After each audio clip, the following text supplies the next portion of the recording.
In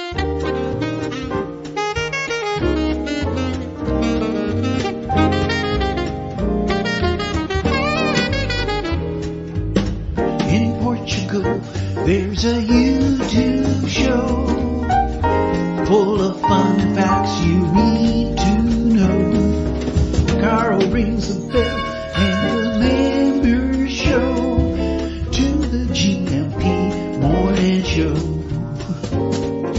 Featured guests will come and they will blow your mind. The audience will do so in kind.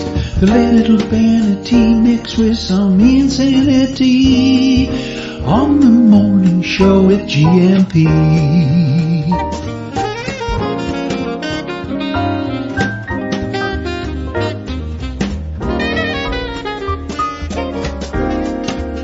Hey, Gumpers.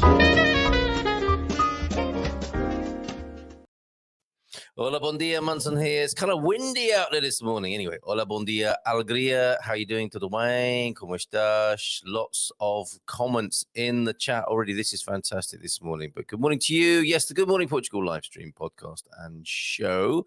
A special one this morning. You know, Tuesdays often. I still feel like we're celebrating Easter. Still feels a little bit holiday-ish. Is that the same for anybody else here? And in that spirit, we lost track of our usual schedule. And we have a special today, a Today in Portuguese History special with the Prof. He's providing his usual excellent and high quality standard of information and education for us. We were talking this morning about how Portugal became metric. For those of you who haven't looked at the chat yet, do you think Portugal went to the metric system in 1850, 1911, or 1970? I would have had it down as the 70s for some reason, but it wasn't. It wasn't. We'll come back to that. But thank you, Prof. And it's going to be great to see the Prof. Not quite in the flesh, but on the screen. So far up to now, we've had the pleasure of your company, Prof, via the chat, haven't we? And your many erudite contributions, historically and culturally speaking. But he's joining me on the screen. You saw him as Guest the Gumper. I'm going to have to ask him about that, won't we? Just come off stage, I believe, in Kentish Town back in the 80s. And he's now pretty much here in Portugal, I think. We'll ask him about that as well. And we will feature his father's, probably the best man cave so far anyway. And no disrespect to you, Garvo, but this, if you're the daddy, Prof. Eusebio's dad is the granddaddy of man cavers here in Portugal, so we'll have the video evidence of that as well. As you can see, the sundial is on the green screen behind me. It's bright. It's still a little bit cloudy here on the Silver Coast, but the winds this morning, very windy this morning. Yes, and I am talking about the weather. Let me just do that very quickly and tell you about how a weather warning that's in place for today, the 19th of April. But Gary's here, Michelle, Pam, Pete, Kate, Rebel Mama. Did I say Michelle? I did see Michelle. Michelle's here twice now. James is in. Really enjoyed our conversation yesterday, James. Suze is here. Cindy B. Yeah, Gary, good to see you here. Nice to see lots of new names. I was going to say faces. We can't see your face there, Gary, from your YouTube emblem there, but please do tell us more about yourself. I think you probably have started that process in the comments here. Deagle's in as well, Baddy, Baldylocks, and Chris in Porto for a few days. How did that go, Chris? Are you going to tell everyone what you told me yesterday? And Victoria with an hola bon dia kids as well. Another beautiful day in paradise. And we've got a lovely video from Victoria, a handsome cab in Sintra. So let me just tell you about this weather warning. Meteorological conditions, sea state, air temperatures, wind speed, possibility of periods of light rain. Now, I did tell you yesterday, didn't I, in the weather report, that rain was coming this way probably tomorrow and for the end of the week. But possibility of periods of light rain or light showers in the north and centre regions, especially in the interior, which could be in the form of snow. Snow, folks. This was just reported 41 minutes ago by Safe Communities Portugal. Thanks to those guys. Yeah, Safe Communities Portugal on Facebook. I find a little bit easier to navigate than their website, but moderate. Yeah, as well as this snow in the highest points of the Serra da Estrela. Moderate wind, 20 to 30 kilometers from the northwest, blowing moderate to strong 30 to 50 kilometers per hour on the west coast, and in the highlands with gusts Now, you only ever hear the word gust, don't you, in these extreme situations and as reported by the media, but gusts up to 85 kilometers per hour. Temperature drop more accentuated in the interior regions. Wind and rough sea warnings are in place. And I'm going to give you the link for that in case you need to know, in case you're going fishing this morning or something like that, or thinking of walking along the coast. You might not want to do that today. Air temperature at 600 hours. Temperatures at online stations were in the Algarve, it was 5 degrees to 13 degrees centigrade. In central, 6 to 12 centigrade, and north, 2 to 9 centigrade. That doesn't seem too bad. But in the sea state, northwest waves with 3.5 to 4.5 meters, with 2.5 to 3.5 meters north of Aveiro. And I've got nothing to compare that to, but you seafarers will, and people who live on the coast for longer than I have will no doubt know what that means. Seawater temperature, 13/16 degrees. That doesn't seem very cool, does it? South coast, southwest waves less than 1 meter, increasing to 1 to 1.5 meters on the windward side. Sounds like the shipping forecast, doesn't it? Fantastic. And there is a yellow level rough seas warning currently in place until tomorrow morning. Okay, between 6 and 9 tomorrow morning for districts of, it says Aveira, probably Aveiro, Beja, Coimbra, Faro, Leiria, Lisboa, and Setúbal. Okay, wind speeds, I think, are pretty high. But let me just get, in case you want to know more, in case you do need to know more, let me put that into the comments right now. And actually, no, that's when you cut and paste from Facebook, they put in all their code. You don't want all of that sort of stuff, do you? So let me just give you the actual short link rather than loads of other Facebook guff. They do like to imprint themselves, don't they, on every area of our lives, including just a simple link. But I'm going to connect you now to IPMA, which is the weather reporting, climate reporting here for Portugal. If you didn't know that already, it's going into the chat right now. So let's stay with the chat. Let's see how everyone's doing this morning. Yeah, this morning we are talking about the 25 de Abril Revolution. This day in Portuguese history special, and the Prof will be joining us live. That iconic picture you see there, which does look to me a bit, with that red bus, it looks like it could be Oxford Street in London, but no, of course, that's Portugal, and specifically Porto. Liberdade on the front of that armoured vehicle there, as the army rebels took to the streets, much to the positive and welcoming reception of the people of Portugal. More about that from the Prof on the Today in Portuguese History special, not Consumer Tuesday. I don't think many people will be disappointed about that. We're going to find out more about the Portuguese Carnation Revolution this morning from 9 o'clock. Carl, would it be fair to say the 25th of April ended the dictatorship, but the revolution started long before, unnoticed to many? Yeah, I think you're right, Diggle, and I think this is how these things work, isn't it?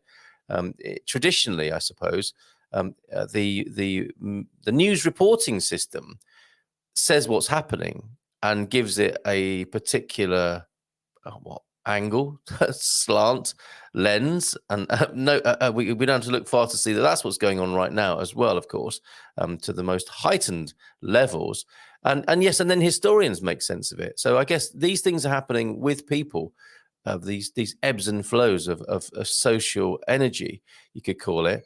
Then it's reported, isn't it, as if to make it real, and then in retrospect, reported by historians. That the media give way to historians, who then give it the particular slants that we see in the history books. And we need to be aware of that today, don't we? Not that I'm questioning in any way the veracity of Prof. Eusebio's information, but it is interesting. I don't think, whilst many of us expats, foreigners, immigrants are quite inspired by the Carnation Revolution, not everybody is. And we'll talk to Prof. Eusebio about that, who says, look, the iconic picture there, we'll find out who this gentleman is. Bom dia, trabalhadores. Vamos perder essas correntes. You've nothing to lose but your chains, basically. And I think we get an idea of the juice that Prof. Eusebio gets from the memories of the Carnation Revolution. Hola, bon dia, kids, of course, from Victoria. Let's have a look at your bit of video now, shall we, while we remember Victoria. A handsome cab in Sintra, folks. Check this out.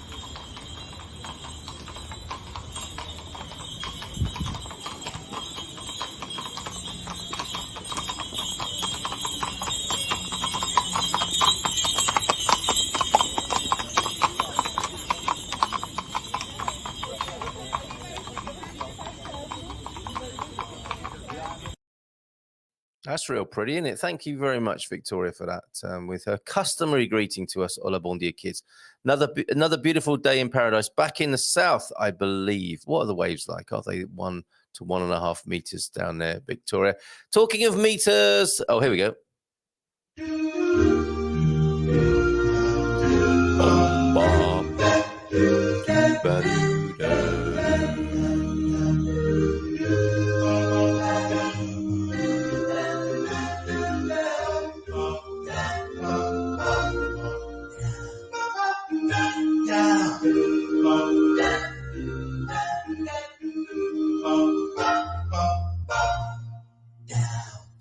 Okay, not for the first time this morning. It's all about the Portuguese history today. But in 1911, and you don't confuse the gentleman in the picture on the left at the moment with what's being said here. But 1911, I'm talking about how big the waves are, 6 to 9. Was it? No, not that many. 3 to 6 meters, I think. Some parts of Portugal over the next 24 hours. Only 1 to 1.5 in the south. But anyway, metric system becomes legal standard in Portugal in 1911. And because that happened in the UK, where I'm from, in the 1970s, I thought there would be a similar picture here in Portugal. But no, metric dates back to 1911 here in Portugal. The standards for the decimal metric system, the meter and the kilogram, become legal standards in Portugal. 1911. How old is the metric system then? It must predate 1911 to have been adopted in Portugal at that time. So there. News to me. Bon dia, Alegria Gumpus. Thanks, Prof. We'll see you a bit later on. Bon dia, Alegria Gumpus from T-Duck. Great show last night, T-Duck, DJ Duck. We do a music show on a Monday evening, the Bubble Off Centre radio show, where we play our favourite and your favourite music. We connected somebody who played a favourite tune of their father, and they were remembering their father via Buddy Holiday. Buddy Holly. Why did I say Buddy Holiday? Buddy Holly, and Every Day. Maybe that's where I got confused. What he called the roller coaster song. And it was a delight to play that for you. Schwartzy, who joined us on screen. And that's what it's all about. You request a tune and you tell us why you would like to hear it. What's the backstory? 7:30 on a Monday evening. More Portuguese rhymes of the month. This is very good. Thank you for this from Borda d'Água, the almanac magazine that you'll see around the kiosks and newsagents tobacconists of Portugal, with all the cultural information in Favas, Maio Ashtar, Maio Ashleva. Broad beans, May gives them, May takes them. Yes, it does. And I've got some fava beans for you, some lovely pictures as a result of last night's gardening Q&A as well. Anyway, let's come back to fava beans in just a moment, which I think we call the broad bean, don't we, in the UK? Pintos de São João pela Páscoa ovos St. John's chicks give Easter eggs. There you go. Doesn't quite work so well, does it, in the translation? Julio Oi Osefo, oi debulho. In July, I reap it and thresh it. Ooh, who doesn't like a good threshing in first thing in the morning? Agua do gosto consola o corpo. August water comforts the body. Yes, it's warmed up a bit by then, hasn't it? So the water temperature, I think it's certainly in the San Martino de Porto Bay, will be a little bit warmer, and that's where I might take my annual dip. So you mentioned fava beans there. Come back to you in a minute, Chris. You mentioned fava beans there. Gardening Q&A last night. We had the most wonderful tour around Jason Hall's Quinta Esencial. We were there a year ago on the Get Out and Grow show, 6:15, most Mondays, every one of the Mondays of the month, apart from the first. That's when the Fresh Air team, the Get Out and Grow crew, have a meeting of their own. But generally speaking, we're there with the head gardener, Lee McGrady, from 6:15 on a Monday evening. And we were with Jason, who gave us a tour. That's his Lamborghini tractor. Did you know Lamborghini make a tractor, or did? Maybe they still do. And that's his great big bottle of Sagres it's not really the bonnet or the hood, is it? On top of his tractor anyway. And a couple of his sheep there. That's either Margaret, Barbara, or Eunice. I'm not sure which of the two that is. It might be Margaret and Barbara. What a fantastic trip around the Quinta hectare there. He's becoming a market gardener. And if you're inspired by that sort of message of growing your own, of living the good life, of even growing a bit of a surplus to sell, Jason's your man, doing a fantastic job. And that inspired Louise, who often joins us. Louise, sorry I overlooked these pictures last night, but here they are this morning to a bigger audience. Smash that like button. You know what? I've been thinking about this, smashing the like button. The thing possibly to do is to tell a friend You know, somebody with an interest in Portugal, watch this show. It'll put you off or or increase your interest in coming to Portugal and joining the rest of us here, or those of us who are on their way, or those of us who dip in and out of Portugal. So why not recommend it? Why not send the link to somebody? And then, you know, on those days when it might be their birthday or some memory you want to share with them, I can do that for you in the chat. Okay. So by all means, smash, fondle, hit the like button. But why not share the link as well and see if you can introduce the show and the community to others around the world? I'd be delighted if you could do so. These fava beans on the screen, these came in from Louise, growing in central Portugal. Absolutely beautiful. Look at the colour here from the garden. Isn't that delightful? I normally would show this sort of thing on a Monday evening, but these warrant sharing this morning. And the reason why I was doubting whether these might be the broad bean, the fava bean, is because we've got a pea pod here. They might be peas. Look at those lovely fresh peas. And doesn't that bring back memories for you of being a kid and taking a pea pod down, you know, in the allotment there, splitting it open and sharing those sweet peas? My mouth is watering right now. And as well as the flora, here's the fauna. This little fella here is a praying mantis, of course, that you get to see in Portugal. Looks to me like a land seahorse. Some of them do look like seahorses. They're most extraordinary, exquisite and delicate creatures. That one making a hasty getaway, judging by its orientation, running away from the camera there. But isn't that delightful? Praying mantis, as you might see in, I think so anyway, or is that particular kind of variant, and does it have a different name? But a mantis type creature. Thank you for all those pictures, Louise. Absolutely delightful. And go back to Chris, who is in Porto for a few days. Woohoo! On the midnight train to Porto. Bon dia, Gumpers. It was getting that way, wasn't it, Chris? Bon dia, Gumpers from Baldilocks, who joined us on the gardening show last night. Really appreciate your dedicated attendance, Baldilocks. And despite the time zones, Baddy is here as well. Bon dia, Gumpers. Hoping for a lovely day today. One can hope, indeed. And maybe see you tomorrow at the meetup, Baddy, on the Silver Coast.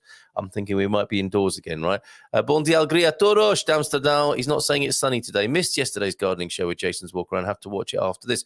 Yes, of course. And please do. It is available on the catch up on this very YouTube channel. Smash the like button again while you're there. Bon dia, Gumpers. Feliz terça todos from James. Such a slug magnet. And his Dimitri Martin quote of the day. I like fruit baskets because it gives you the ability to mail someone a piece of fruit without appearing insane. Like if someone just mailed you an apple, you'd be like, huh? It's true, isn't it? What the hell is this? But if it's in a fruit basket, you're like, this is nice. So true. Context is important. Is it not? Hola, pessoal. My fave subject today, Revolución, 25 de Abril, sempre, which is the phrase, I think, that lives on to this day. And, of course, celebrating 50 years of the revolution in 2 years' time. But we're at year 48, are we not? This year, and talking to the prof about that from 9 o'clock.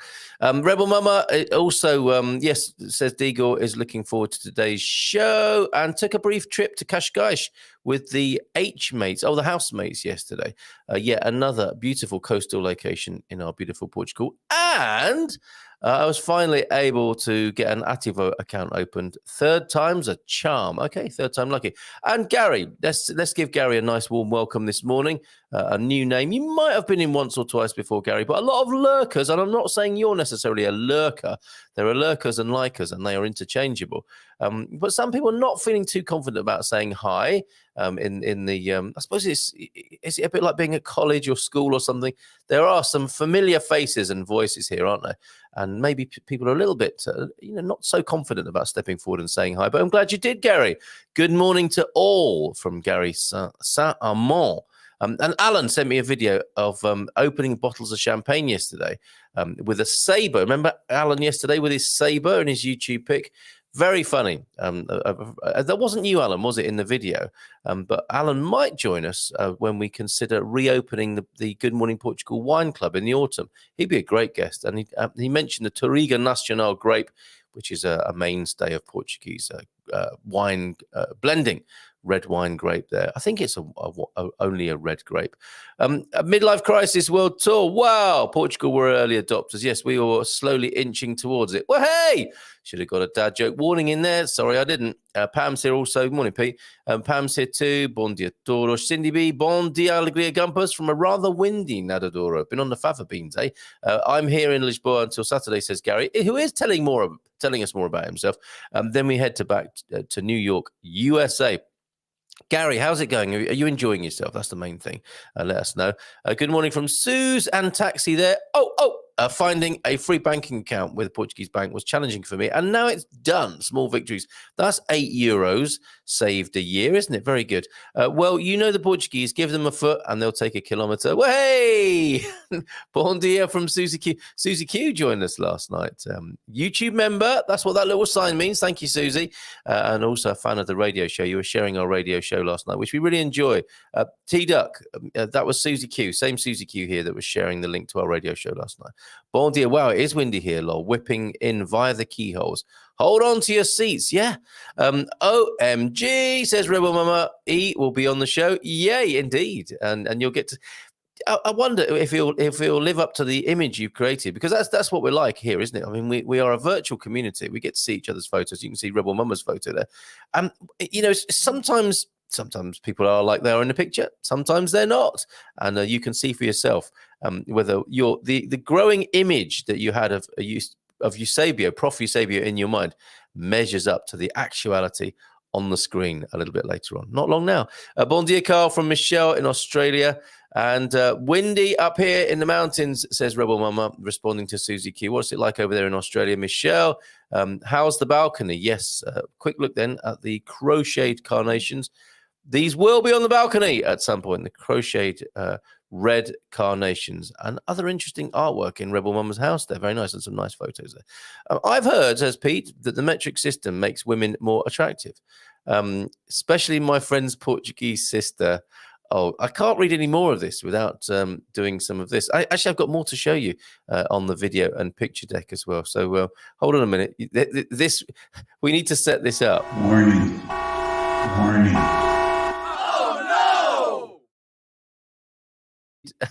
I've heard that the metric system makes women more attractive, especially my friend's Portuguese sister. I can't wait to meet her. Oh, ouch. Very windy here too, says Pam. And she is talking about the weather. Can anyone recommend a place to visit in Lisbon with my 9-year-old son? Oh, often very good exhibition down on the waterfront. They've had Harry Potter. They've had the dinosaur exhibition, the aquarium. I'm going to go with the aquarium. The aquarium is fantastic at Park of Nations, Park de Nações there, Gary. And there's lots to do around there as well. The great thing about Park de Nações is you've got the Vasco da Gama Centre there where you can get some lunch if your shopping malls are your thing. And they're not as bad as anywhere else in the world, I suspect, Portuguese shopping malls. I love the Vasco da Gama shopping centre. The aquarium's near there, and there are other exhibitions, and you can wander about and you can go on the cable car as well. That's my suggestion to you. Catherine Nichols, thank you so much for your beautiful testimonial. Let me just share that here on the screen. And what you said, I would like to share with everybody else this morning. One of the best decisions I ever made upon relocating to Lisboa in Portugal was to become a member of Expats Portugal, hosted by Carl Munson. Thank you very much, Catherine. It has proven to be an invaluable resource on many levels. First, you have so many experts in their fields as part of the expat community, not only from Portugal, but other locations. The knowledge and guidance with instructions on various topics is outstanding on a consistent basis. We just have fun. We have just fun, lots of laughter with sharing stories, photos, wine, yes, gardening, health, and legal information pertaining of visa, relocation, etc. Expats Portugal is your neighbor next door, welcoming you to the community. I highly recommend joining Expats Portugal anywhere in the world. Catherine, thank you so much for that. Delightful and lovely to receive this morning. Thank you so much. Bon dia to you, and you have a great day. Bon dia a todos from Anna as well, resident photographer here. How are you doing, Anna? How is the South this morning? And Pete, why don't podiatrists use the metric system? Because they get paid by the foot. Oh, my word. I live in New York City. We're visiting Portugal for the first time, says Gary. And it is going, right? It's going well. Yes, I got that one, James. Dad joke warning, please. Pete's at it, isn't he, in the comments this morning? Who doesn't like a big gust in the morning? Not Matty might. Matty in the land of the Dutch oven this morning. And hoping not to be for much longer. Not because of that, I think. How's it going, Matty? I will out everything up tomorrow. I'll put everything up tomorrow. Leave it up for a week, but it's supposed to rain, so my 25 de Abril sempre sign might not go out. Lol. Interesting. We do want the pictures. I have a short video of the oceanarium on my YouTube channel for Gary. Yeah, Gary, if you want to show your 9-year-old a little preview. Yes, excellent oceanarium video from T-Duck. Wait until you see his dad's man cave, says Pete about Eusebio. Had a productive week, Michelle. How about your good self? How are the colonies? Oh, Pete. Go to Alfama and take the tram around the hill to the castle. This is for you, Gary. Very fun, and you can tour the castle for a fee. Not sure if you go inside or not. Never did it, lol. You don't need to, do you? You can just have a look at the outside if you want and move on and do so many other things in Lisbon.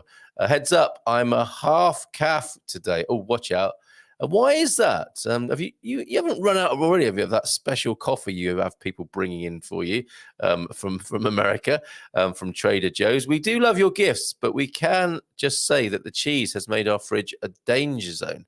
The Prof of talking about the sheep cheese, I suspect, of central Portugal. No, I'm not reading that next bit. Solidarity, random, but probably pertaining to a revolutionary talk this morning. Did anyone visit any monuments yesterday? There were lots offering free guided tours for Dia Internacional dos Momentos e Sitios. Oh, I didn't know that. Well, thanks for telling us now, Pam. But that's good, and people probably did, and may not have even noticed that it was free because of this special day around the world. But that's good to know for next year. Stick it in the diary, put it on your list. Bon dia, back in the beautiful. Well, that was quick. Bon dia, back in the beautiful and sunny Barada after a blustery Nazaré yesterday. Great cakes from Atelier de Dos. You went up there. Atelier de Dos is amazing, isn't it? Big box. I didn't show you the picture of my big box of Bola de Belém. Got to be careful how you say that. Choofing it along nicely. The northeastern colony is choofing along nicely. Prof, getting ready to join us. What did I have to show you before we turn our attention to the Carnation Revolution? I think we're up to date, are we? Not quite possibly. Oh, no, Ruth. Ruth and Doug have been sending in pictures. Ruth, look at that. That's a great Portuguese breakfast right there, isn't it? With a nice, freshly squeezed orange juice. Thanks, Ruth Rocha, for that. Pastel de nata, cafe. Look at that. Fantastic. Where are you, Ruth? Can you remind us? That I think that's that looks to me a little bit like Fonte de Telio or Almada beaches, possibly there with looking at Almada from the no, you'd be in Almada, wouldn't you? Anyway, Lisboa beaches, I think, what we're being treated to there with Ruth. Nice breakfast. And Dougie, his official weather forecast from Douglas yesterday. Back in the country, everybody. Oh, no, I'm starting WhatsApp. That's never a good thing to do. But I wanted to tell you what he's been saying. I'll look at my phone instead. Here's Dougie's weather forecast to go with his lovely pictures. Where are you? I forget where you are. He moves about so much. But he says, bloody freezing in the strong winds despite the blue skies. That's Cascais, of course, isn't it? So a Cascais picture or two here. Look at that, Cascais. Yes, looking deceptively warm, kids in the water, but very windy and cold there in Cascais. And I think a few people are noticing that around the country. Some of the better weather in central and the north yesterday, possibly. And okay, I think it's time. It's 9 o'clock, everybody. Let's play his theme tune before we bring him on.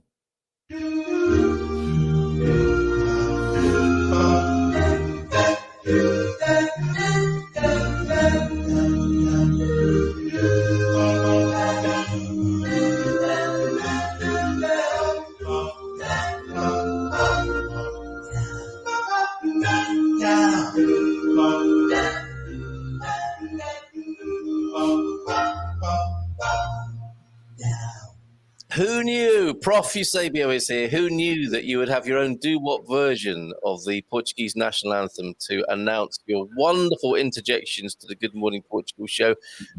Today in Portuguese history. Welcome to the show. Great to see you on the screen, Eusebio. Thanks, Carl. It's what I always asked Santa for when I was a boy. Doo-wop version of the Portuguese national anthem. It's taken years to sort that out. I know that's not true. I mean, I can't imagine you sat on the edge of your bed. It has a lad thinking, "Oh, if only one day." So, how are you, and where are you? Well, I'm in Marichin Sul, which is the collective name for south of the Tej. So I'm in a place called Fernão Feira, which is in Seixal. It's just kind of a suburb. It's quite, large plots here. So it's quite a this is a 5,000 square meter plot. So I can just about chuck a tennis ball at my neighbour. Occasionally, that's handy. Okay, yeah. All out of Yeah, is that the local custom there, especially when Wimbledon's on? Absolutely. Yeah, okay, brilliant. That's why we wave and say 40 love to each other as we go by. Very good, very good. It's lovely to see you here, and as close as in the flesh as we can manage with this technology. You've been. Let me thank you first of all, and I'm sure others will want to do that. It's been brilliant to have your Today in Portuguese History and the origins of Portugal, which is a side note occasionally, isn't it, to the history series.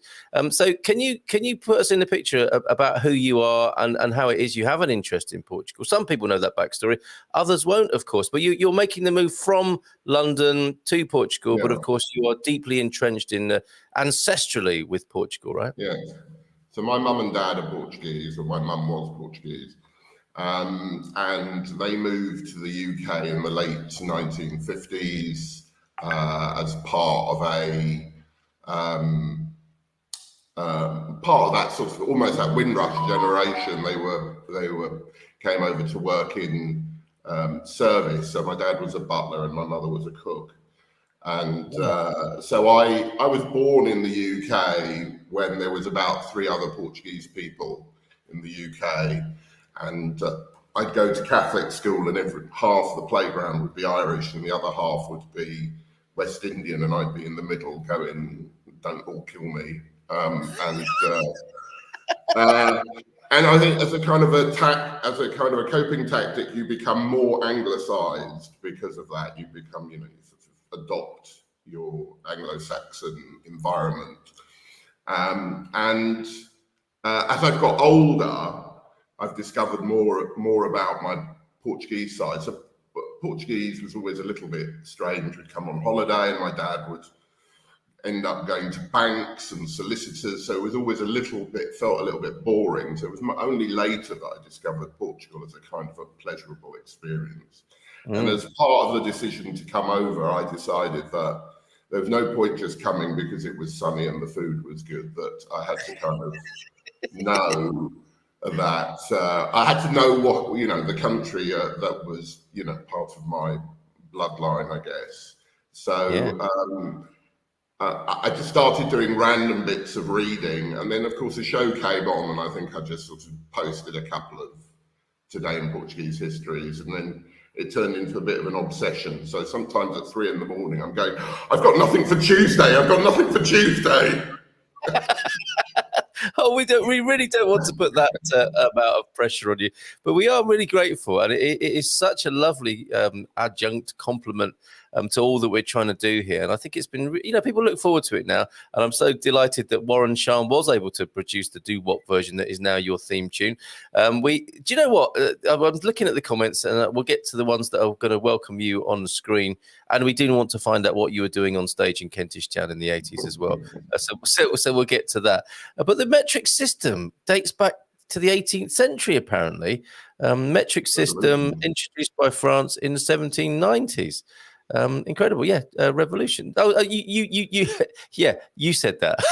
Of course you did. In the wise and pithy way to put it. Yeah, and typically sort of British view of mine. Well, it must date to the 1970s because that's where we encountered it, along with our decimalisation. Wow, I had no idea. Okay. Whilst we're here, and with your knowledge of the capital. What would you recommend to Gary? Thanks. So they've already been to the aquarium. They're looking for things to do. Do you think a 9-year-old would enjoy a day in Sintra? Sintra's very pretty, but it's a much more sort of middle-aged person thing to do. Walk around and look at old furniture, it's kind of not really that exciting if you're 8. So, it depends how you feel about it ethically. The zoo I've always loved zoos growing up, and it's a particularly old one that's been improved a lot, but I know for some people that's difficult, etc. There's big parks, there's the Edward VIII. No, not Edward. I'm probably getting my English kings mixed up now with my Portuguese king. There's some very big parks in the centre of Lisbon, but get to the beaches on this side, or Cascais, or that's always where you can spend 4 or 5 hours with a kid just digging sand and collecting shells. So. Yeah, absolutely. If you can, drive across the 25 de Abril bridge, and you can say, I've said to my kids, there's a strange sound that comes when you drive over. I think the road's made of metal, isn't it? And when you drive over it, you can say that there's a dragon under the bridge. The other way to do it is catch a train. You can catch those lovely double-decker trains across the bridge as well, which to me is very exciting. So I'm sure other suggestions will come in. I was going back to what you were saying before, Prof. I was hoping nobody would go here, but Carl will fix it, making dreams come true for people. Antonio F, pleased to see you, as is Andy, Portuguese as well. Always want to be able to chuck a tennis ball at your neighbour. It's standard practice. It's a new one to me then. This morning, you're still commenting. Oh no, that's Pete talking to you. Do tell your story about the taxi driver's opinion of your Portuguese. Should we start there? Yeah, my vocabulary was probably at its best when I was about 12, and I used to come over every year and spend 6 weeks of the school holidays here and be very sort of merged into Portuguese society. But over the years, I've come less often, and my Portuguese has got worse and worse, to the point where every conversation I have now, the person gets completely the wrong end of the stick of what I'm trying to get. So it's not, it happens to me. So this story dates back about 10, 15 years ago, and I got in a taxi at Lisbon Airport with the family to go to Cascais, and I said to the Portuguese taxi driver the name of the place we wanted to go to in Portuguese. I said, thank you very much, in Portuguese, etc. And he went, oh, you can speak Portuguese. That's marvellous. You speak it so well. And I said, oh, it's a bit rough. It could be stronger. Um bocado fraco. Precisa mais prática. And he was going, oh no, it's fantastic. Where did you learn it? Did you learn it studying or traveling? He says, oh no, my mum and dad are Portuguese. And he goes, oh, and you can only speak that well? Really? So he got no tip. No, quite right too. Oh yeah, and it was all going so well. Look at this, Chris, Prof. You're an amazing legend. There you go. Totally feeling you on the energy around having something for a GMP appearance. I didn't realize all this was going on, all this anxiety being caused. Thank you for your courage and generosity. Yeah, so seconding that. And yeah, just again, another bit of backstory before we get into the Carnation Revolution, which we're so inspired by here, of course. When we did Spot the Gumper, Guess the Gumper, you were coming off stage in Kentish Town, you said in that picture. Were you in a band then back in the 80s? I was in a band 3 or 4 years, sort of around the jangly part of the 1980s. Oh yeah, everybody had far too much chorus pedal on their guitar, and we did put out an EP, which if you've got a copy is worth about $150 on eBay. I know really? I kept myself in food for a while on getting rid of the ones at the garage. And we played the the Bull and Gate, which is in Kentish Town quite often. So yeah, that was me coming off stage at the Bull and Gate. It might have been a pub somewhere else, frankly, and I might have just been drinking, but it's much better to see you came off stage.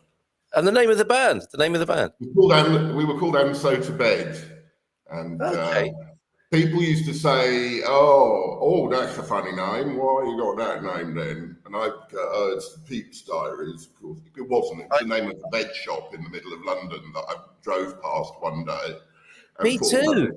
That'd be a good name for the band. Where was that then? Did they have a all number? Over the place. They're quite a large chain now.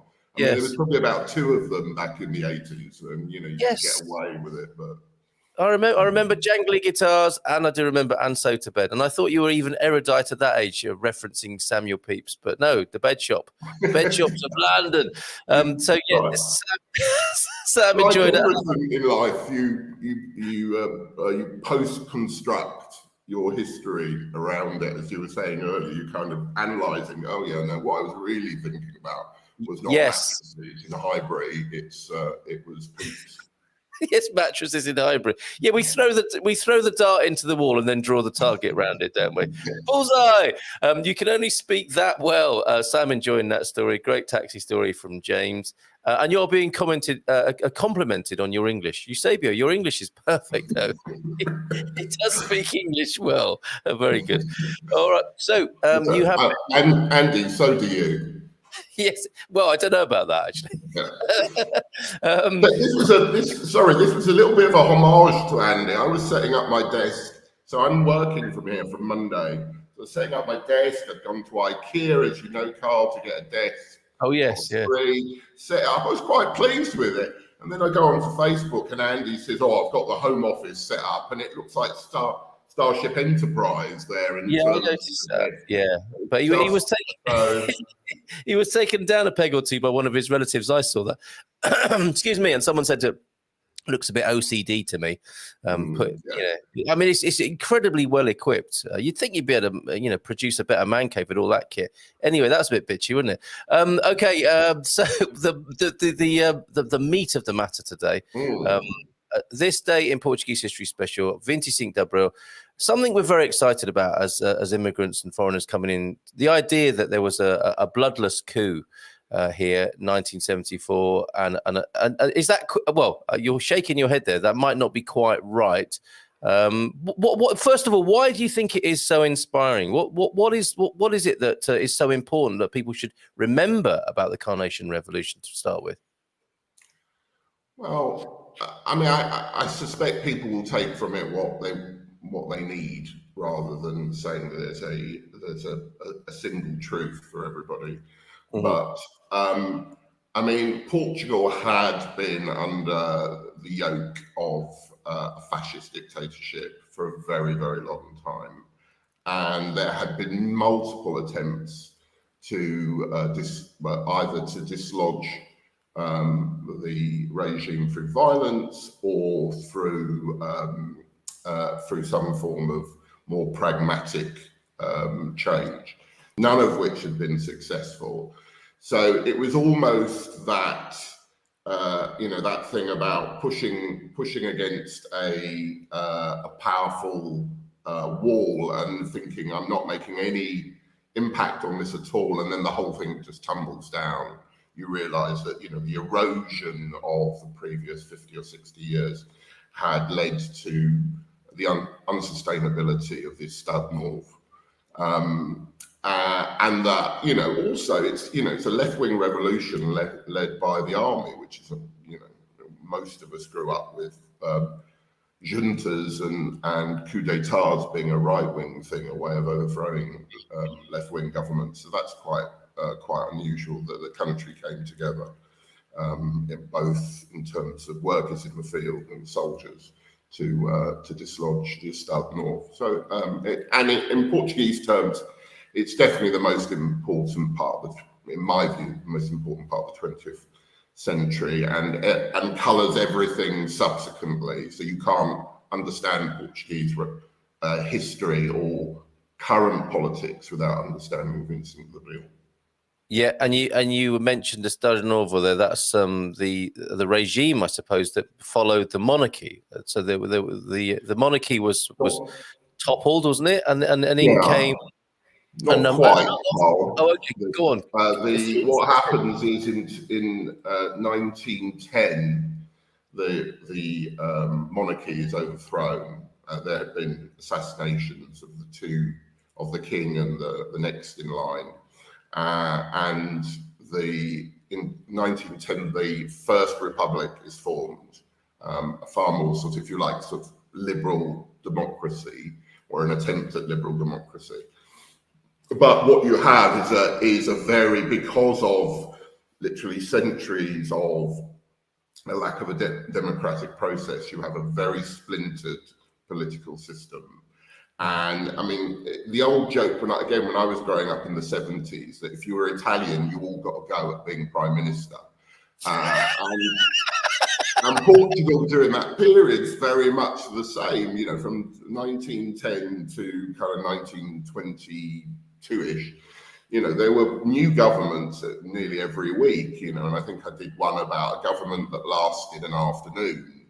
Yes. You know, so that you have, you know, that's almost like Portugal's Weimar Republic. If those who follow history, it's a kind of a period of a lot of you know, a lack of a coherent government. So then you get the classical sort of right-wing response to that, which is we need authoritarianism, we need somebody strong to come in and tell us all how to live our lives, etc. So then you have a right-wing coup, which eventually brings about Estado Novo, and that's effectively the state of Portuguese government until 74. Okay, and you do speak Portuguese beautifully. To the people who don't speak Portuguese, that would look like Estado Novo, wouldn't it? Like the new state, basically. Estado Novo. You see, you'd never guess.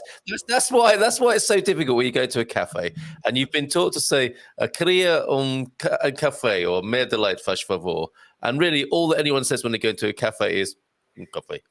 That's it, and it's, you know, a lot of it is lost, isn't it? And you just demonstrated that beautifully there, Estado Novo. Say it with me, Carl. Stubble.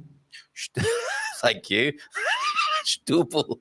And that's where the insecurity comes in, because you think you've got it, and then you realize you haven't, and you think, what was it? It's like when you forget someone's name, isn't it? But thank you, Stubble. Okay, people are making notes. Make notes at home. So this is an interesting comment that came in earlier on. First comment this morning. Would it be fair to say that the 25th of April ended the Carnation Revolution, ended the dictatorship, but the revolution started long before, unnoticed to many? Is that true? That's absolutely true, Deagle. It's you know, the other thing that tends to be said about Vincent the Brill is that it was bloodless. You know, it was largely bloodless on the day, but actually, if you take the start of the revolution really being back in 1961 with the wars in Africa and the student movements, etc. Well, there was lots of violence. You know, there was absolutely lots of violence that gets you to the Vincent de Brill. You know, in Africa, there were over 150,000 civilians killed in Africa.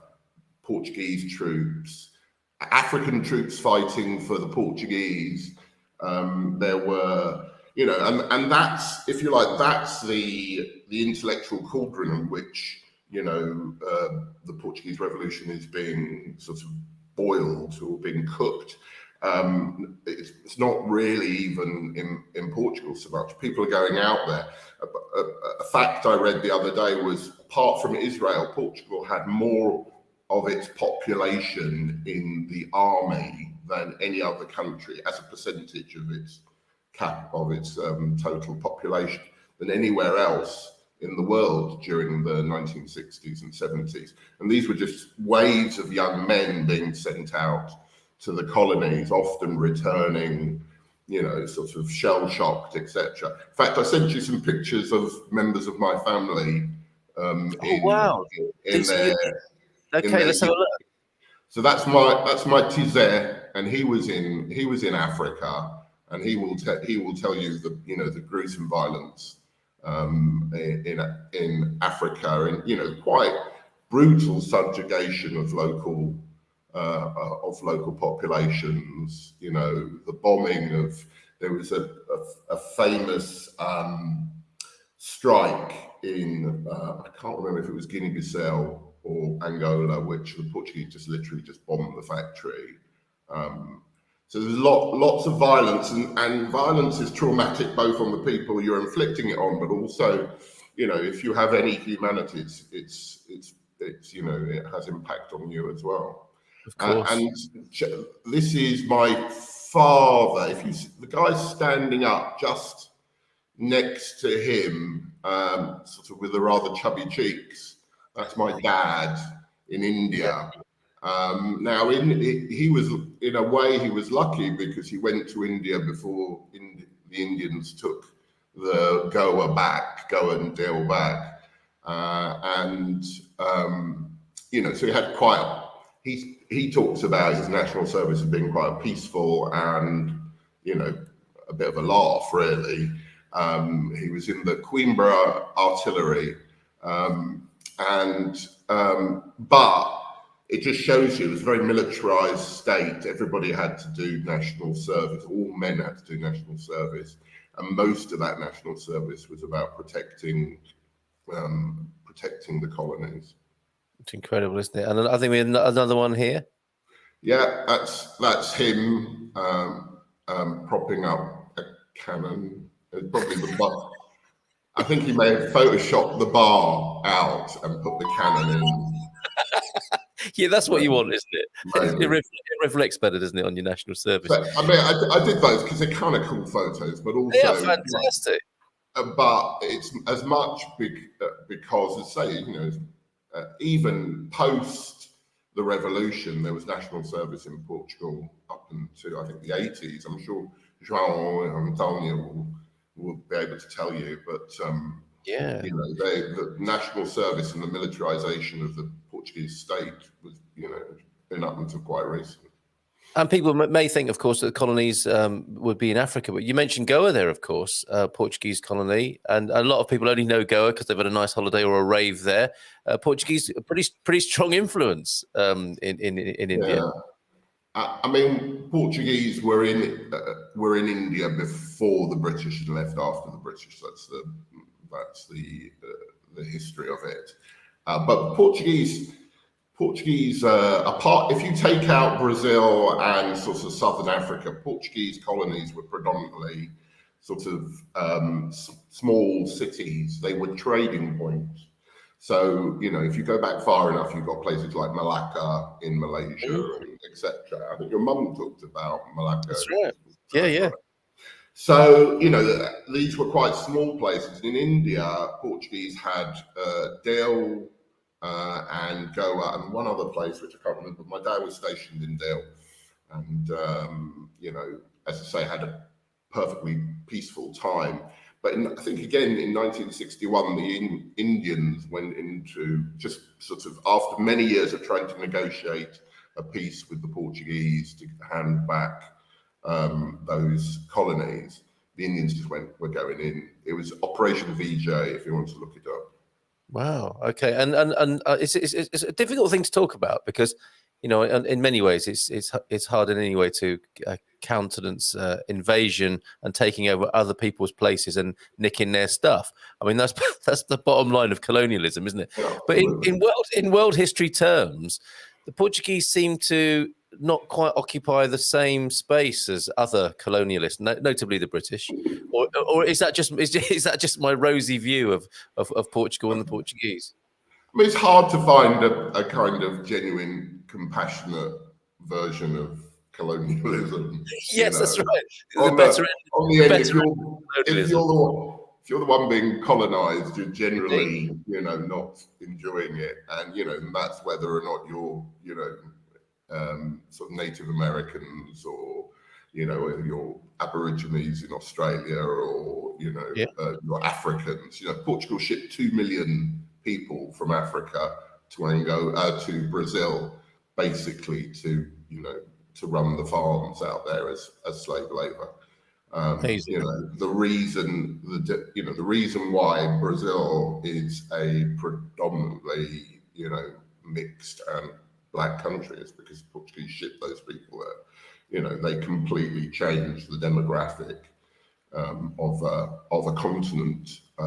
Whereas, interestingly, if you go down to Argentina, you hardly see any black people in Argentina. It's the Spanish just didn't seem to exploit people quite the same way. I'm not saying they didn't, but we're not exactly trying to. I don't want to accidentally say something nice about the Spanish. No, don't be doing that. And we're not trying to appease or run a league table of the best colonialists here. It's just interesting, isn't it, that Portugal, such a small population, had such an amazing footprint or impact on the world. And I think there's something about the Portuguese character that we love, to make a massive generalization. But in terms of going to other countries, am I right in thinking that the Portuguese were encouraged to mix with the locals rather than some other, rather than your other types of colonials who really saw the people they were treading upon as another species or subhuman or whatever? There seemed to be a lot of human relationships among the Portuguese and the countries that they went to. I mean, I think there was quite a lot of mixed marriages or mixed relationships, etc. Certainly, I had family in Mozambique who had black people married into that family, etc. But I think that's also almost out of necessity, and a little bit like now Portugal is quite happy to take immigrants because it's got an aging demographic and needs people. The Portuguese Empire needed people. One of the reasons why the Dutch and the English were eventually it was so straightforward for them to kind of kick the Portuguese out of places was because just population wasn't large enough to hold bits of the world. And that might be another, again, I might be having a sort of rose-tinted view here, but it's what you do afterwards as well that matters, isn't it? How you make good. And so, we see here, I suppose it depends who you speak to and on what the view would be on that. But certainly going back now to 1974 and the years leading up to it, it's a good point that Deagle made. That this was brewing long before the actual, outpouring of the troops and the people on the streets. But it was like, enough of this now, enough bloodshed. Families were getting peed off with their relatives being either killed or coming back terribly distressed, as we saw characterized in Gloria, the Netflix series. About you could see that part of the dynamic, without making it a spoiler, part of the dynamic there was a homecoming young man doing national service who had a particular view about his homeland and his family, as it turns out, because of that. But and an unsustainable situation. These are the great vanity projects, I suppose, aren't they, from the leadership that ultimately bring them down. I went to the bakeries in Lisbon by Beato, which are extraordinary. These places that were making food and sailing it out in huge boats, presumably, to feed the troops in Africa. You get to see, don't you, just how crazy leaders can be in stoking their and maintaining their ambitions. And clearly, everyday people in Portugal just had enough of it by around 1974. So I live near Caldas de Rainha. I think a month before the 25 de Abril that we celebrate, there was a go at it in Caldas, right? And the coup of Caldas. Yeah, that's right. There was we did a Today in Portuguese History about it, Carl. I'm sure it's etched on your memory. So it was a full start, but and there were quite a lot of those, quite a lot of attempts at coups or dislodging the government, which never got much further than getting down the road and realizing that somebody had left the iron on, and they all went back. But and if you read about Vincent de Abril, probably at any moment, if the forces loyal to the state had been able to marshal the forces still loyal, that they could have stopped the revolution even then in '74. The interesting thing, the profile pic today is a guy called Salgueiro Maia, who is very famous in Portugal for the events of the day, in which he galvanized troops at different points, often troops that were nominally part of the loyal to the state. And I've got a little speech that he's famous for. If you don't mind, Carl, I'll read it out. Of course, yes, please do. It says that he said, "Gentlemen, as you all know, there are three kinds of states: capitalist states, socialist states, and the state we have come to. Now, in this solemn night, we are going to end this state, so that anyone who wants to come with me, we go to Lisbon to finish it. This is voluntary. Those who do not want to may stay."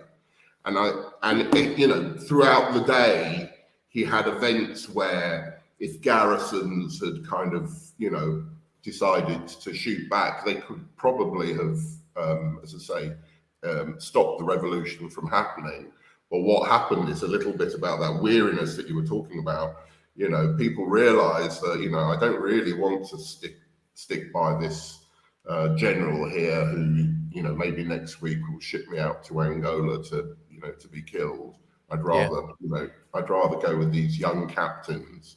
And there's interestingly, just at this moment, it's in Portuguese, so you'll either have to wait for it to come out on DVD with subtitles, or risk your luck. There's a film about him and the events of the day and post coming out, and it's what's it called?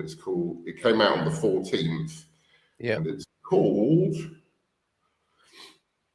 you should have looked this up earlier, Eusebio. No, Salgueiro Maia, The Implicated. Now, I don't actually know what the implicated bit is about, so I'm looking forward to seeing it. And of course, there's another film from about 2000 called The Captains of April, which is also free on YouTube. You can see that free on YouTube, but unfortunately, again, it doesn't have subtitles, so you have to. It's good. You can make your own dialogue out. Yes, exactly. It can come to your own conclusions. And is this the gentleman we're talking about here? Have I got the right picture?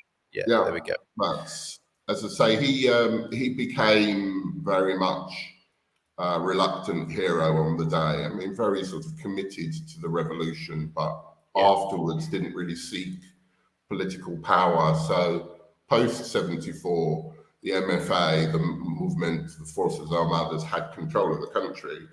Yeah. And he could have probably had a very significant part within that, but he didn't. He just sort of effectively, he becomes, I think, a major at some point, and is a bit of a sort of national hero. Well, it seems to be one of those sorts of people that you can give power to, right? And an unlikely and not an unambitious leader possibly there, who didn't do it for personal gain, but found themselves in the middle of it. A good person to be in charge, it would seem. So, if you, as you can imagine, a few comments and questions coming in. So, 25 de Abril was basically a bloodless coup. Only 5 people, 4 civilians and a PED agent died in the day, and a police officer in the next day, which are, of course, each a tragedy in terms of the loss of human life, but quite small in the scheme of things there when you're talking about a national revolution. And don't forget to call when you get to Lisbon. Antonio as well. Thanks for pronouncing Stubel for Sarah there. Stubel, not look, you see, this is what happens. Back to the revolution, though, of course, because that's the main business of the day. But that's not it. We'll come back to those. Portuguese. And 4 of those deaths happened when the PED headquarters was under siege. Largo de Carmo Lisboa, and one of the PED agents showed up on a window and fired a submachine gun on the crowd. My goodness, it's really hard to, if you just think it was all red carnations and dancing, you're not right. Can you let Farmer Fun's mum? What's this? Why everyone looks offended when she said it is just around the corner? Very interesting history, Eusebio. We have a huge Angolan reception, perhaps in central Portugal. What's he talking? Oh, a reception centre in Fundão for Angolan folk, by the sound of it. Just around the corner. I mean, in many ways, it's just around the last corner. That's what's so powerful for me about this revolution. We're talking about less than 50 years ago, aren't we? We're talking about people still being alive who are on both sides of the conflict here. And I don't know, Farmer for Fun's mum, is that Julie who's saying that? It's just around the corner. What is she thinking is going to happen here again in Portugal? I think you've been bleached is the term that it happens every day. It happens every day. The word corner in Portuguese is rude, so he's just being paid. Okay, all right. The statistical. Well, yes. Yeah. Just metaphorically, just around the corner. I'm sure we'll talk about that as well, because it wasn't all. We can't say roses, can we? Because it's carnations that are the motif, but it wasn't. It didn't all go sort of swimmingly thereafter. But let's just have a look at a few more comments before we go to that particular angle of things. The statistical consequences of war rarely include those maimed and wounded, in addition to mortalities, and when they are included, the numbers skyrocket. Yeah, well said, James. PED, this is the secret police, basically, isn't it? For anyone who's wondering who they are, I found out there is still a person alive here in our village that was a PED agent. Apparently, he never turned anyone in from our village, though. Close history. Now, this is what I'm talking about. If it's less than 50 years ago that this happened, and I'm guessing there'll be a big celebration. I'm not sure about that, and I'd like your view on it, because it might be that we get more excited about it than Portuguese people do in our own little echo chamber niche here. But there will still be people alive. And I said this, I think I asked Philomena about this, living memory, people that it sounds like that particular agent was somebody who was doing their job, so to speak, but wasn't as bad as they could have been and stayed on the right side of the people in the village. Where did those people go? And actually, someone told me in central Portugal, they were aware of a funeral of somebody, and people actually urinated on the coffin. It was something that happened, still happened, quite recently. What's your view on that? I mean, the most senior people in the regime fled. So Brazil, as I say, somebody else said it the other day. If you want to find a Portuguese gangster, go to Brazil. And that's why they're all having such a great time in Brazil. They've all run off with a load of Portuguese money. There was no truth and reconciliation approach like there was, say, for instance, in South Africa, in Portugal. Yeah.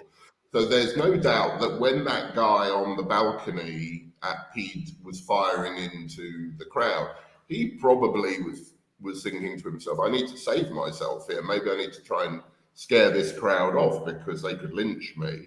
Yeah. I think what happened was that people got ostracized and lost their positions of power.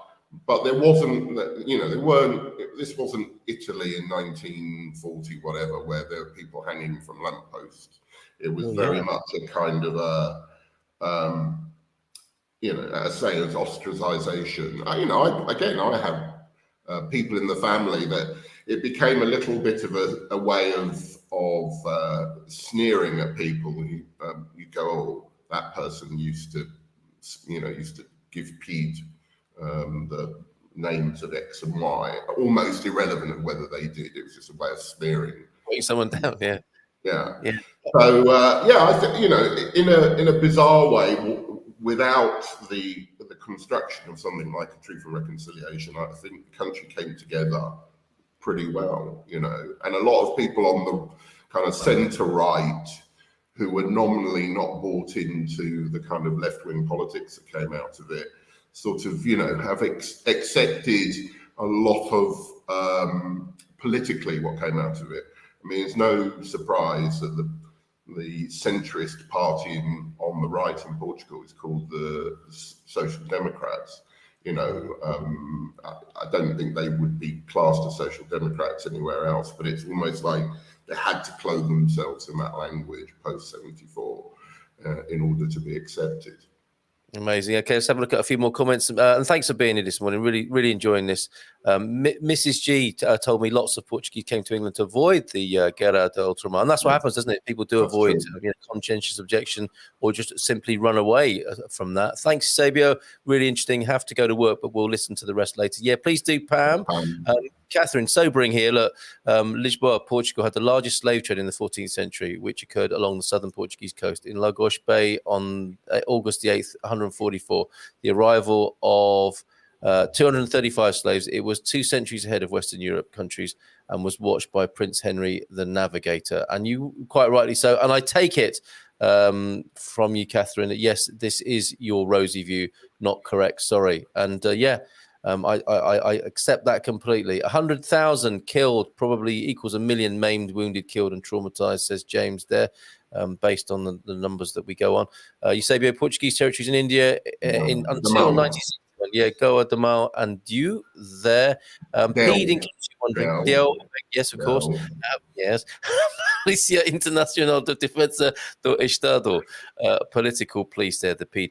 But something interesting that I've noticed is the GNR here are the guardians of the Republic, aren't they? They're not. That's their name. They're not the guardians of the people necessarily, are they? It's not protect and serve the people, is it? It's protect and serve the Republic. Yeah, I guess it's a bit like the Americans talking about the Constitution. So the Republic in Portuguese terms is if you like, the what post 74 encompasses all those values, etc. So they're there. I mean, what they really do is a different matter, but they're nominally there to protect those values those values and that were won in 74. And de facto would include the people. Yeah, I guess.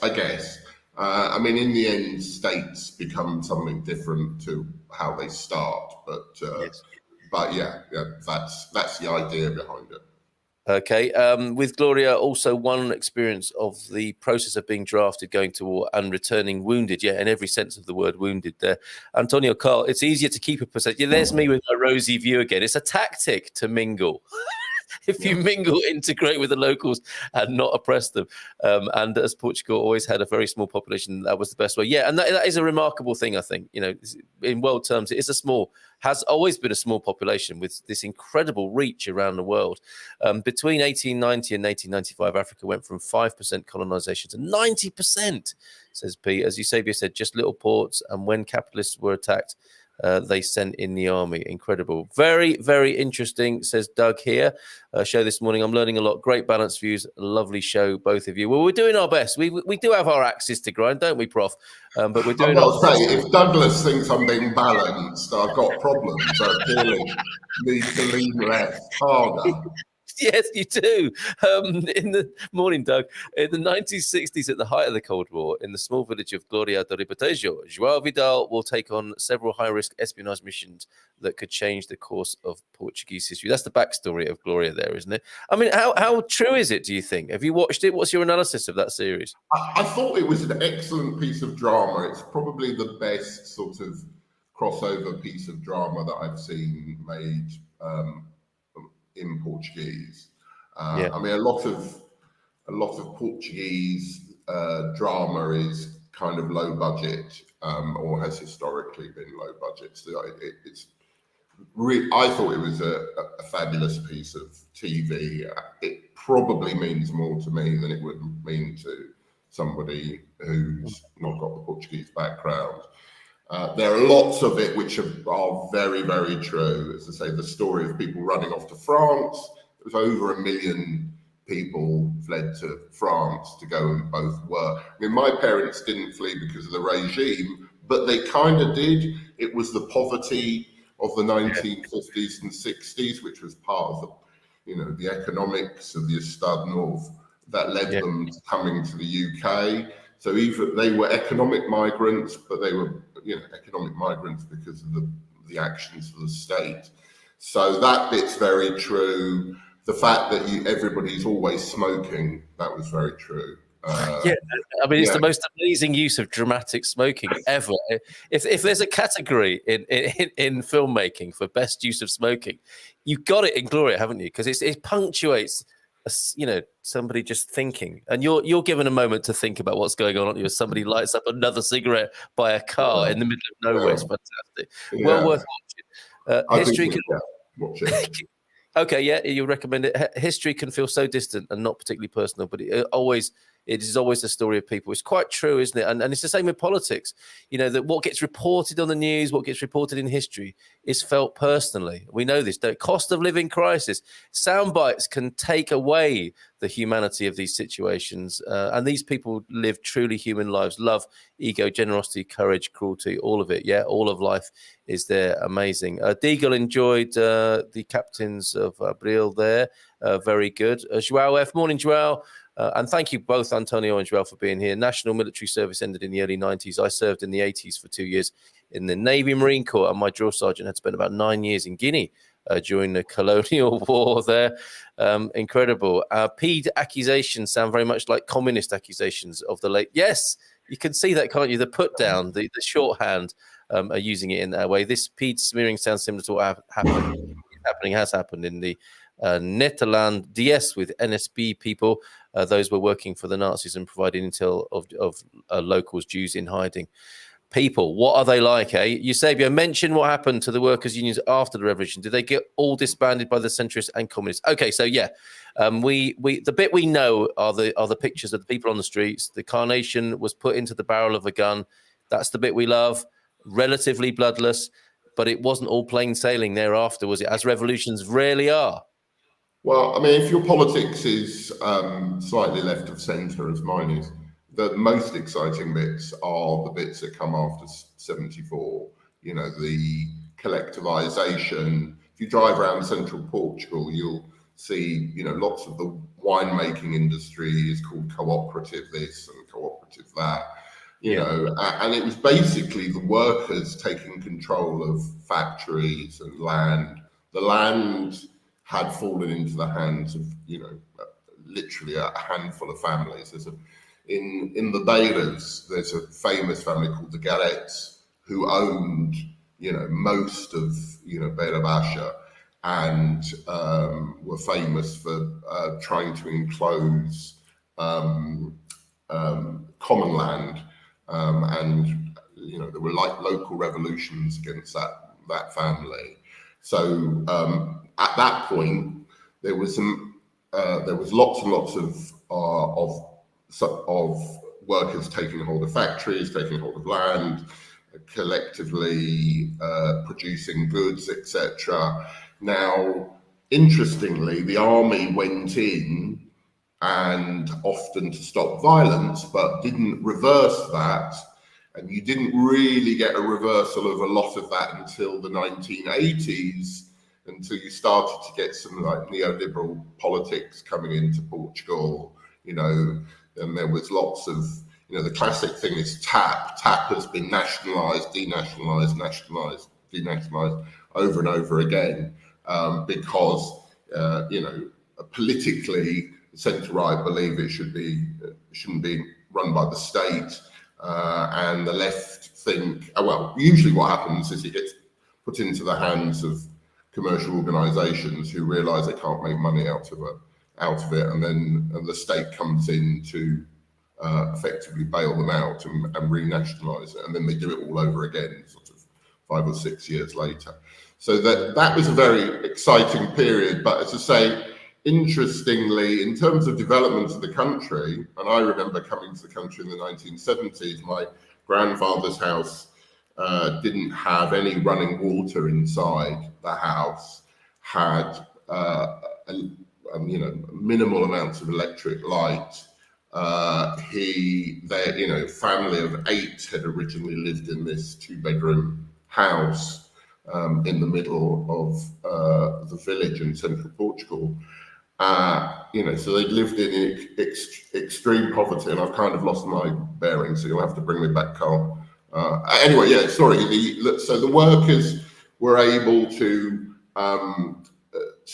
start to benefit from, the spoils of their labour, and it was only later politically that people came along, and also somewhat with the EU. So the EU brought a lot of good things with it, but it also brought in demands to privatize quite a lot of. That's what I find so interesting now. Yeah, I mean that's the frame of reference we have now, isn't it? You know, what can we learn from it? What now? What was that? Is that a nice rave jingle there on your phone? That's that's Pearl and Dean. Very good. What the very good, excellent. We share a lot of cultural references, which I'm looking forward to talking to you about one day over a beer. April, May, June of 1974, workers who may have been under the foot of unscrupulous owners said, "Okay, this factory's ours now." And the army's on our side, and they had to go, and there was some toing and froing, I think, for several years. It didn't all go simply, did it? And then we can sort of fast forward that right up to date now, and the EU phenomenon since then, the steady slide of Portuguese politics into a sort of more neoliberal frame now.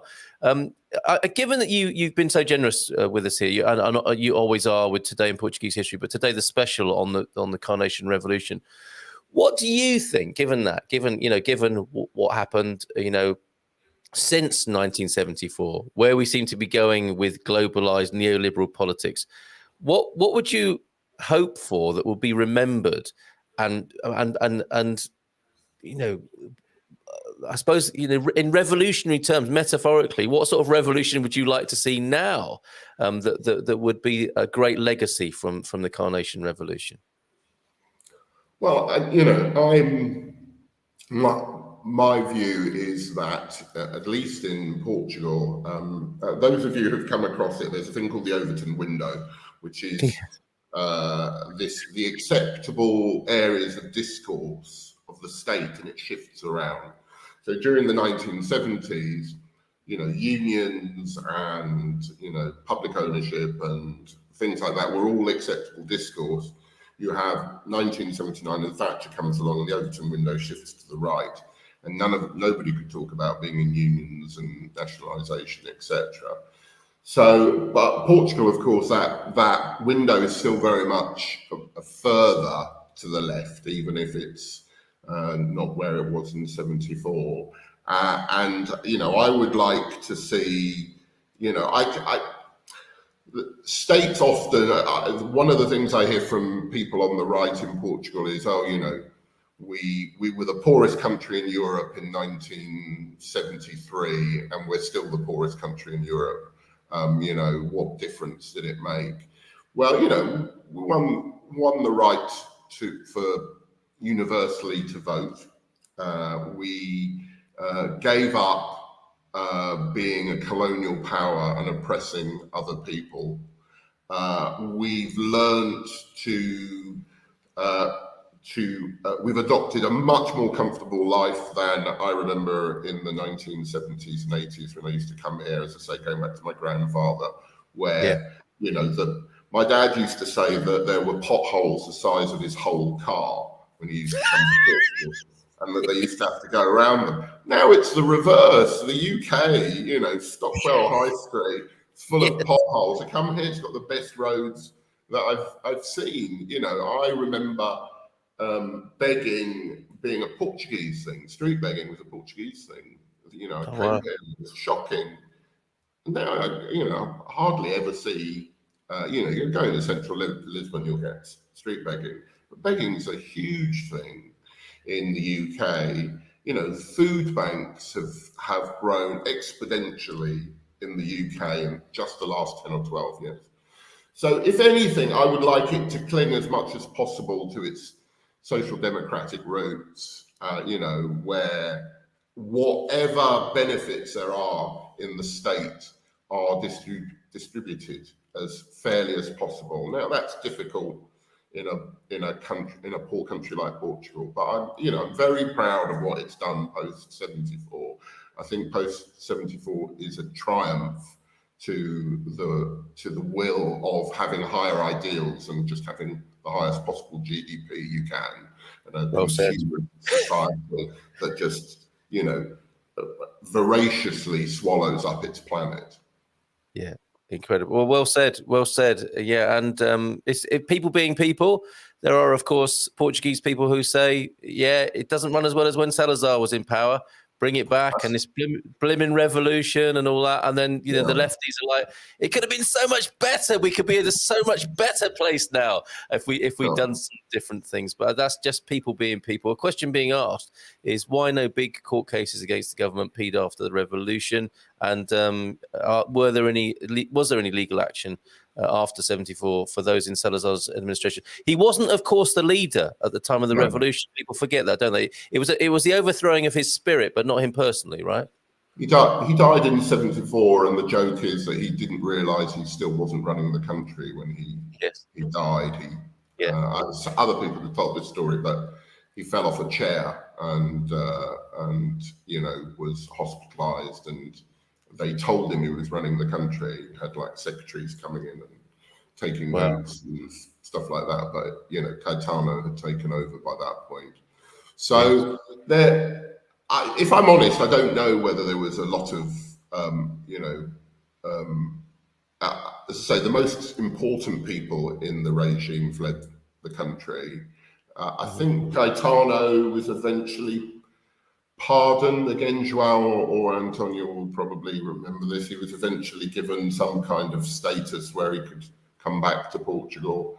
And there was quite a lot of that. Spinola, for instance, who is seen as a traitor to the revolution, first a hero, and then tried to have a right-wing push to overthrow the revolution, ran off, was very right-wing, ran sort of terrorist groups from Brazil, and eventually was sort of rehabilitated by Mário Soares. And I think that's been the Portuguese approach generally, is to kind of go, we're a small country, there's not that many of us, we can't all afford to be killing each other. Yes. Except over dinner. Yeah, let's settle this. Indeed, yeah, and in testament to the Portuguese big heart. I believe there's only one court case, Antonio F, against the Peds, and that was involved the death of. Yes, if you've ever wondered why Humberto Delgado Airport is named such, and it has three names, doesn't it? But Lisbon Airport is known as Humberto Delgado Airport, a man who ran against the regime in the national elections, but of course a sad end because he was assassinated in Spain by Ped agents ultimately. He also created TAP. So. Oh, did he? That's part of why. Okay, that's his legacy then, to have the airport named after him. Amazing. We do have to look at the man cave, of course, the original man cave of central Portugal. But is there anything else you wanted to add? I mean, you've been amazing this morning, as you always are, and it was so good to talk to you about this. And I think it's right that we did.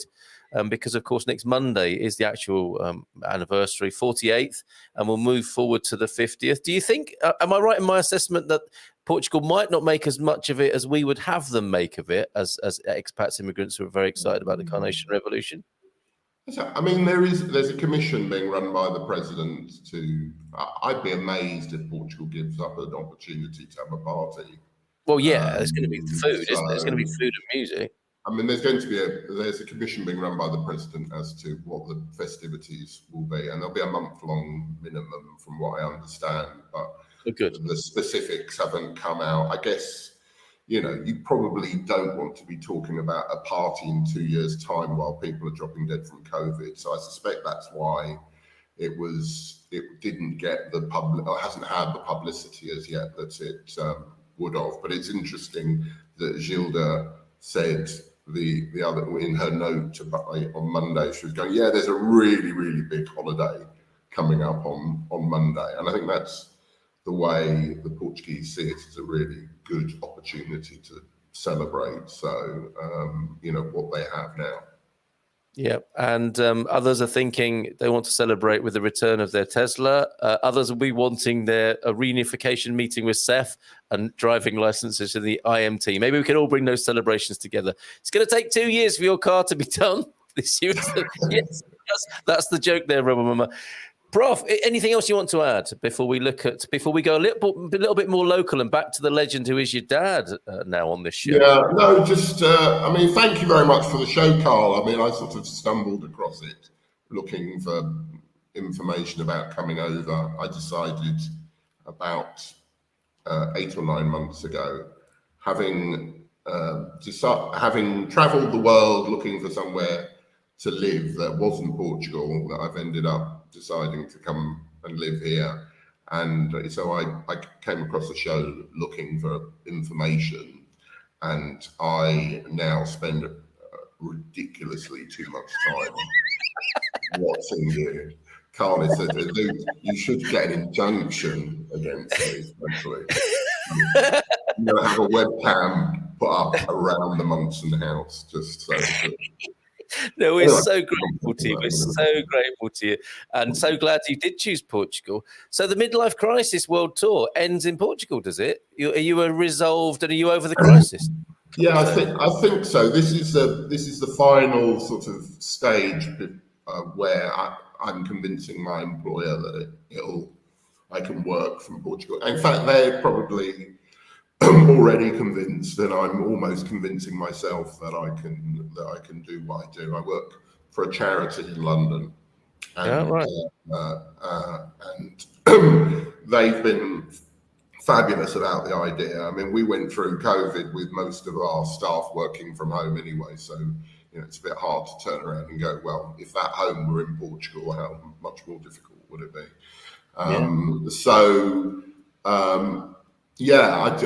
I took 13 months off to travel around the world, and I was going to live in Thailand, and I went to New Zealand, and blah, blah, blah, blah. And in the end, it was like, oh, well, remember Portugal? Yeah, that might be okay. So that's why I'm here. And of course, I've got family here, and I've got some connections in terms of being able to speak bad Portuguese taxi. Yes. We need to find that. We need to find that guy and show him how much you've come on since then. I don't think I have. I think I've gone into reverse. Yesterday, I was speaking to my neighbour who was going, "Stop throwing tennis balls at me," and he's the one who brings the sheep over. Do you remember those pictures I sent you of the sheep? Yes. Yes. So he pops by to check his sheep out every now and again. And I was having a word with him, and I was saying, I'm a bit worried about being alone in the house in case one of those gusts shuts all the doors and my phone's locked in and the keys are locked in. And he kept saying, never mind about that. Stop parking your car out in the sun. Go and put it in the garage, etc. And I feel like sometimes Portugal is two, all Portuguese conversations are two separate narratives going on at the same time that have nothing to do with each other. You need to speak to Netflix about that. That's a very good plot for the next blockbuster Portuguese series. Possibly. Yeah. Okay, so a belated birthday best to your old man, to Pai, and we're going to have a quick look. I think I've got the right video here now of the ultimate man cave. He's like Batman, isn't he? How this works. Where are we, roughly speaking, in Portugal then? Where we're looking at this? A couple of miles from Covilhã, not Covilhã. Covilhã. In central Portugal, just at the foot of the Serra da Estrela. It's a village called Faro, which is effectively now a suburb of Covilhã. And he might have a bit of snow. Where he was born, and this is classically my dad. He went back and bought the house of the richest man in the village when he returned. So another move. About £5.50 or something like that, because you could, But even so. But it was my dad's all about grandiose statements, And I'm back, and I'm buying this place. Okay, and this is how to rise through the building, literally, of the ultimate Portuguese man cave. Let's have a quick look.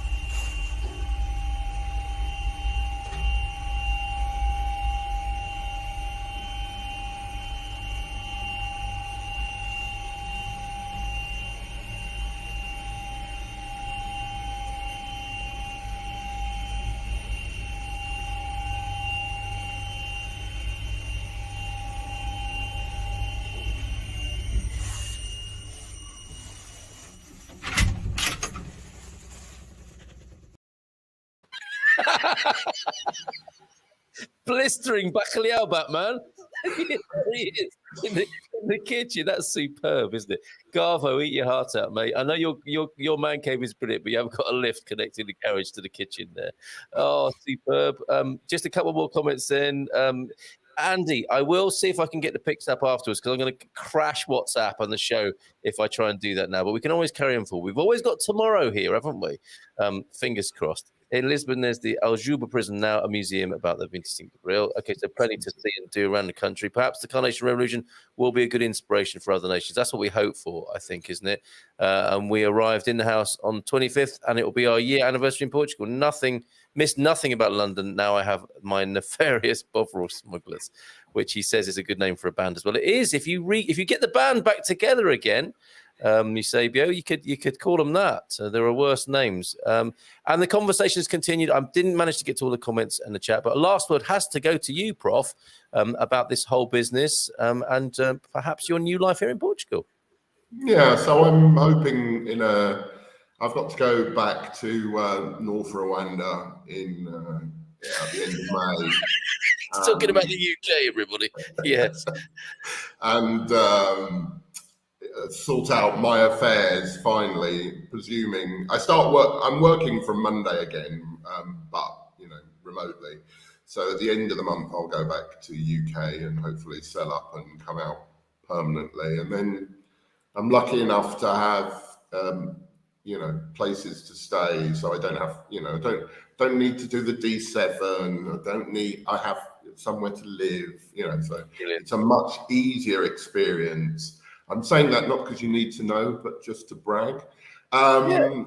We get it. We totally get it. Yeah. Anyway, anyone goes through a D7. Yeah, I'm hoping by September to be here permanently. Looking forward to it.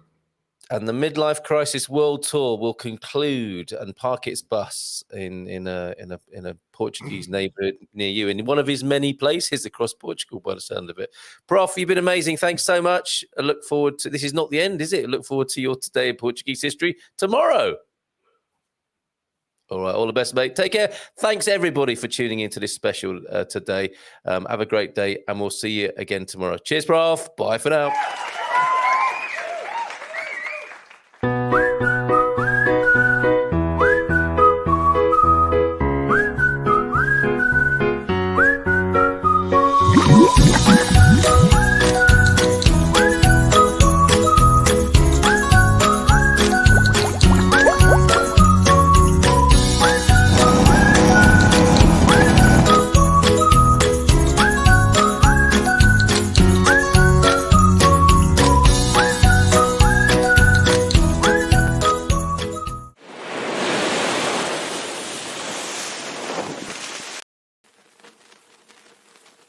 On the 25th of April, the MFA announced that the people should remain at home because they feared armed confrontations on the street.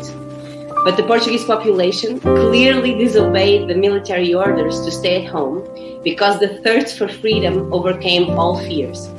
And so people took the streets to the thousands and supported the military coup to force the resignation of the leader of the regime. The people brought red carnations and distributed them to the soldiers, who stuck them in their rifle barrels, making the flower the symbol of the revolution.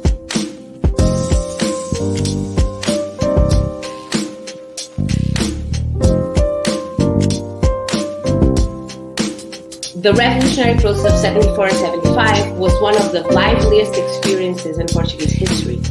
In 19 months, there were 2 failed coups, 6 provisional governments, the process of independence of the colony, several mass strike waves, demonstrations, occupations of thousands of houses, a profound agricultural reform, occupations of land, the creation of workers' cooperatives, workers' councils, trade unions, neighborhood commissions, self-managed factories, businesses, offices, newspapers, and radios.